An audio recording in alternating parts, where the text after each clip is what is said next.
studying Edexcel IGCSE English Language and keen to scoop up the full 22 marks for Q5 on Passage to Africa, stay tuned, let me get you there. You're watching Schofield on Shakespeare.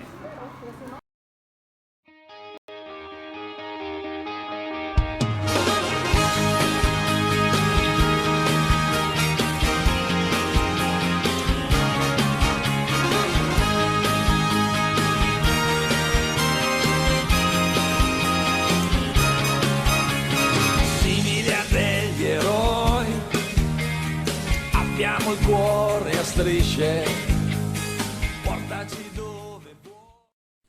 Surely to God you know this by now. Detailed comparative insight into both texts, regular language analysis, and you show that you compared and grasped the key ideas and perspectives across the text as a whole. But as ever, there's more than one way to tackle this longer question. My current advice? Well, include an introduction in which you sum up the two texts in relation to the question and include an initial similarity or difference. Beyond the introduction, you should write 4 main paragraphs, with each paragraph starting with a comparative statement, such as both texts or a key difference between the texts is. And of course, you're using quotations consistently to back up your points with some brief analysis. It can be helpful to use soften, in which you explore some of setting opinions, feelings, tone, experience, narrative arc. This is how I'd recommend structuring your paragraphs. Press pause to check and consolidate.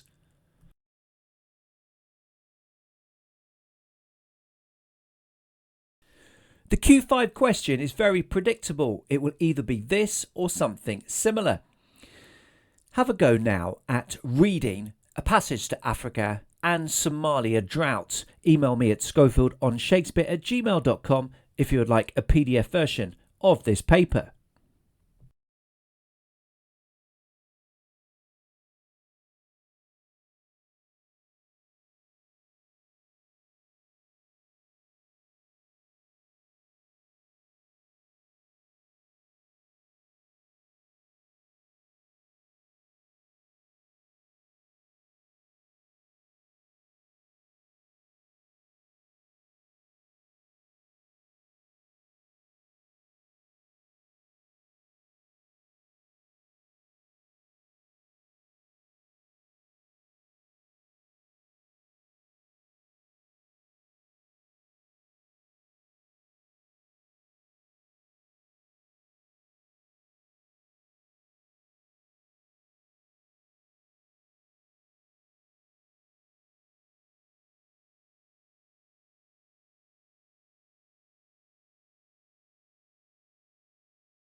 Q5 is, of course, tricky, and so planning can be very helpful, especially when you're still getting to grips with exam technique.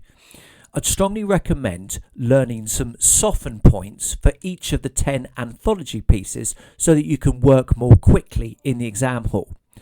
Time now for you then to plan within this grid. Depending on how many Q5s you've done, you may want to do this relatively quickly or take your time. Either way, press pause now.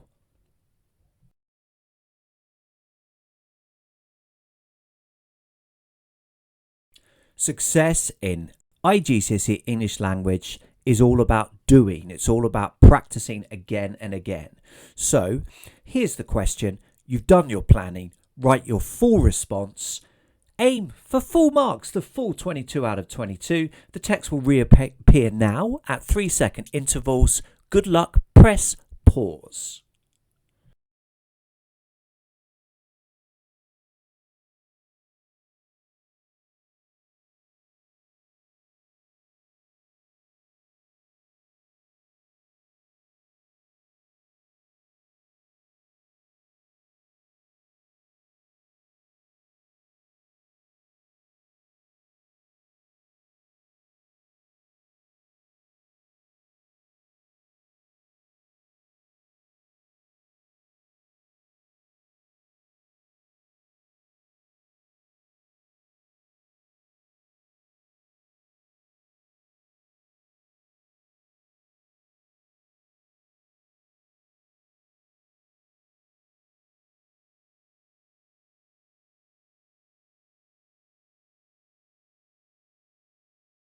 How did you get on? Time to compare your response to mine. Cheers. Both texts are accounts about widespread suffering and starvation in Somalia. In text 1, the reporter tells the story of a chronically undernourished 2-year-old who dies during the course of the text. Meanwhile, text 2 is about a journalist's trip to a remote area of Somalia. His account references far more disturbing graphic descriptions of human pain and suffering than that included within text 1. Both writers implicitly feel devastated about the suffering and starvation within Somalia. In text 1, the article begins by referencing the weight of a 2-year-old, just 4.6 kilograms, not much more than a healthy newborn. This is a shocking statistic and suggests that the toddler is chronically malnourished. The writer is already clearly trying to evoke an empathetic response from the reader. Whereas text 1 starts by zooming in on the acute suffering of a single child, text 2 starts by referencing suffering on a much broader scale. He writes, "I saw 1,000 hungry, lean, scared and betrayed faces as he travelled across Somalia." This is a more detailed picture of the suffering which extends beyond being malnourished. The adjectives scared and betrayed suggest that people feel as though they should have been supported during this war and that they are desperately frightened about their futures. That said, the writers of both texts both implicitly believe that exploring personal stories may be the most effective tactic to engage the reader's sympathy. For instance, in text 1, the writer introduces us to the 2-year-old's parents and includes an early quotation from the child's mother.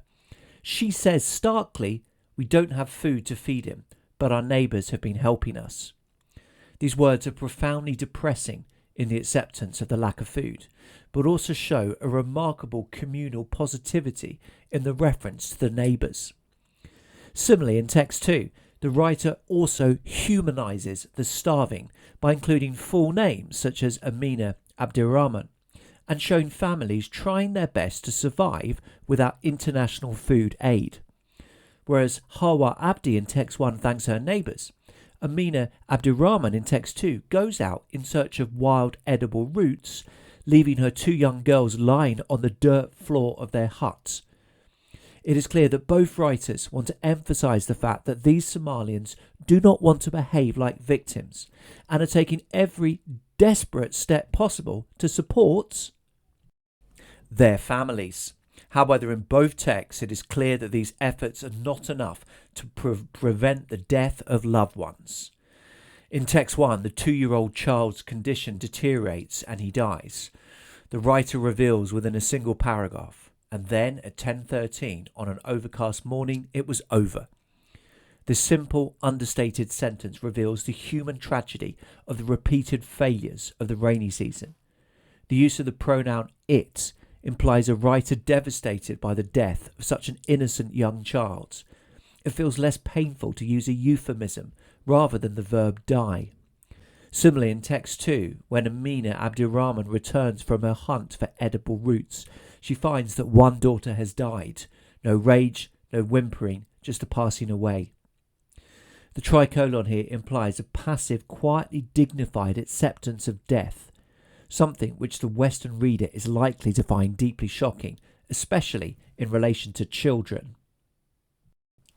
However, there is a significant difference in tone between the two texts. In text 1, the tone is generally sombre and factual, as well as giving the personal story of Abdiwali Adbi and his family. The writer includes quotations from spokespersons from aid agencies, including the Norwegian Refugee Council and an Irish charity called Trocare. In addition, it includes statistics, including one from the United Nations warning that 6.7 million people will need food aid in Somalia in the coming months. This is a devastatingly high figure, 40% of the population, and gives significant insight into the scale of the potential tragedy in the country. Whereas text 1 relies on quotations from traditional sources and statistics in its attempt to educate and gather sympathy, Text 2 takes a different approach and aims to shock the reader with brutal, graphic descriptions. For instance, the writer breaks taboos in his piece by zooming in on the disgusting reality of death in Somalia. He refers to the smell of decaying flesh and a festering wound where her shin bone should have been there.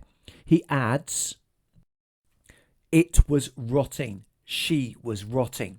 The use of syntactic parallelism sheds uncompromising, brutal light on the reality of underhand war manoeuvres. Humanity is pitilessly disregarded, resulting in unimaginable pain and bodily decomposition. The writer of text 1 prefers to understate, using emotive language rather than graphic descriptions.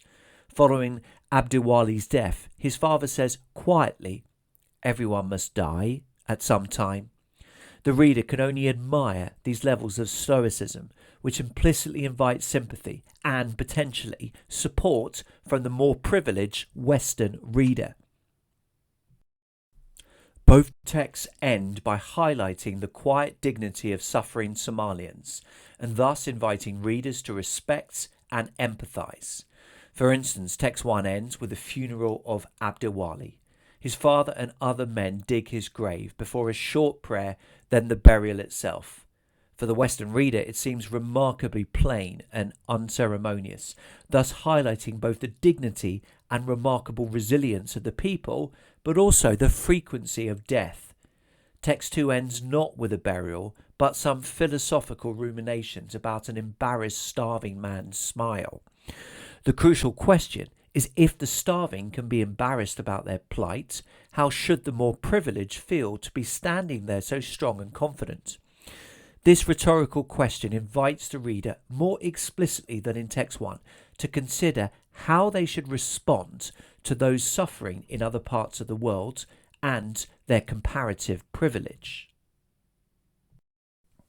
Why does this response receive full marks? Some thoughts. Well, the introduction needs to be short, but it also needs to give immediate insight into what the texts are about. Note the initial comparison in the fact that text 2's account has far more disturbing graphic descriptions of human pain and suffering than that included within text 1. I kick off my first main paragraph with a paragraph about feelings from the softened structure. This seems logical when both texts are about starvation. However, how they explore and present these feelings is different between the texts, and I contrast the use of the statistic about an individual 2-year-old in text 1 with text 2's broader scale. Look at the detail and implicit insight into the text within this topic sentence. We can't just write both texts are about Somalia or both texts are about starvation in Somalia. We need to give insight into the writer's ideas and perspectives about these things. Make sure that you keep on using quotations to back up your ideas and arguments. These should be as short as possible, given that quotations are, by definition, merely copying. It's good to explore and compare tone, the T, within soften. This will often result in more interesting things to talk about and gives your Q5 a broader dimension. Here I contrast the generally sober and factual tone of text 1 with the brutal graphic descriptions of text 2. Keep looking for opportunities to drop in the subject terminology you have learnt for Q4 for the passage from the anthology, whilst also aiming to identify some features from the unseen texts. Here I reference the striking use of syntactic parallelism within a passage to Africa. Remember that you don't have to remain wedded to soften for every single paragraph. If you have a good comparison about the writer's ideas and perspectives, which doesn't seem to fit that well within the softened structure, that's fine, go for it.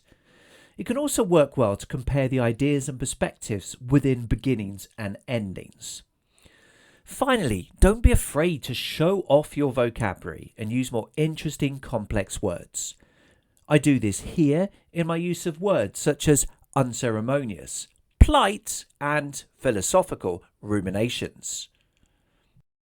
This has been a Schofield on Shakespeare production, helping you with A Passage to Africa and scooping up the full 22 marks in your IGCSE Edexcel GCSE English Language exam. Good luck.